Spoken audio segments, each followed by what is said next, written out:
Di awal saling mencintai, bahkan keduanya pun tinggal bersama, tak lama pasangan ini pun nampaknya punya satu momongan.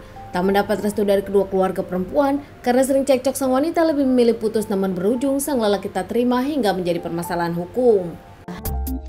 Kejadian kisah nyata kali ini terjadi di Kota Biak, Kabupaten Biak, Papua. Kejadian ini pun baru saja terjadi, tepatnya di tanggal 14 Februari 2024 saat pemilu Indonesia dilaksanakan. Seorang wanita berinisial YR berusia 23 tahun, wanita tersebut punya satu anak dan tinggal bersama orang tuanya. Mereka pun tinggal di Kota Biak, Papua, tinggal bersama orang tua pasca dirinya putus dari sang pacar. Di hari itu tanggal 14 Februari 2024, bersiap-siap ke TPS memberikan hak suara saat hari pemilu. YR sendiri menitipkan anak sematawayangnya pada keluarganya dengan berjalan kaki ke TPS yang tak jauh dari rumahnya. Tanpa disadari saat dirinya berjalan, ada seorang laki-laki muda yang mengikutinya, bahkan sampai sengaja mengintai YR. Seorang lelaki tersebut berinisial RAR 21 tahun, tetangganya sendiri.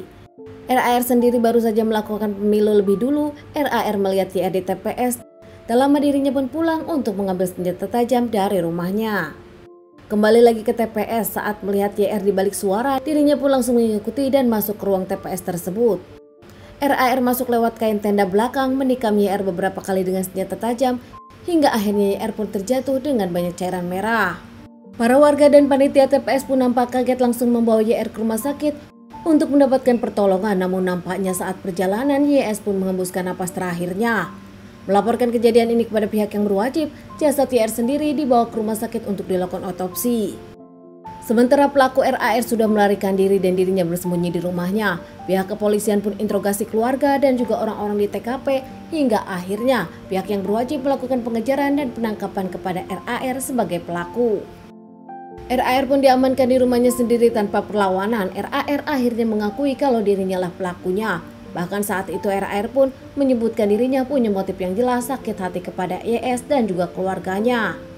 Selain mengakui perbuatannya, RAR pun akhirnya menceritakan kronologis kejadian, apa alasan dirinya melakukan aksinya yang dulu sebetulnya pernah dicintai oleh dirinya. Menurut RAR, bukan rahasia lagi di lingkungannya, RAR dengan YR sendiri memang memadu kasih, keduanya berpacaran, bahkan mereka tinggal bersama. Meski tak mendapatkan restu dari keluarga mereka, nampaknya RAR dengan YR tak peduli, keduanya tetap tinggal bersama hingga akhirnya mereka pun mempunyai satu momongan.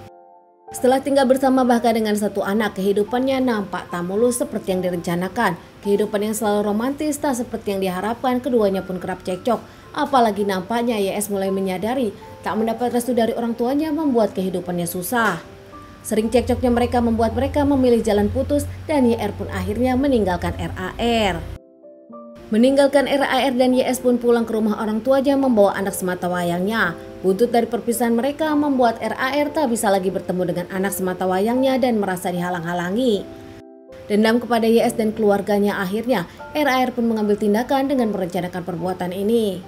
Susah bertemu dengan YS dan sang anak, akhirnya RAR yakin kalau nanti di hari pemilu, sang mantan pacar akan ke TPS dan dirinya akan menunggui. Melakukan aksinya hingga ada kejadian ini dan dirinya pun diamankan. RAR mengaku dirinya menyesal, apalagi kini sang anak kehilangan ibu untuk selamanya. RAR mengakui dirinya mencintai YR, namun dirinya tak mendapat restu karena ternyata menurut RAR sendiri di mata keluarga YR, RAR memang orang tak berduit. RAR pun diamankan pihak yang berwajib dan menjalani penyelidikan akan segera disidangkan. Karena kasus ini pun baru, persidangan pun belum dimulai.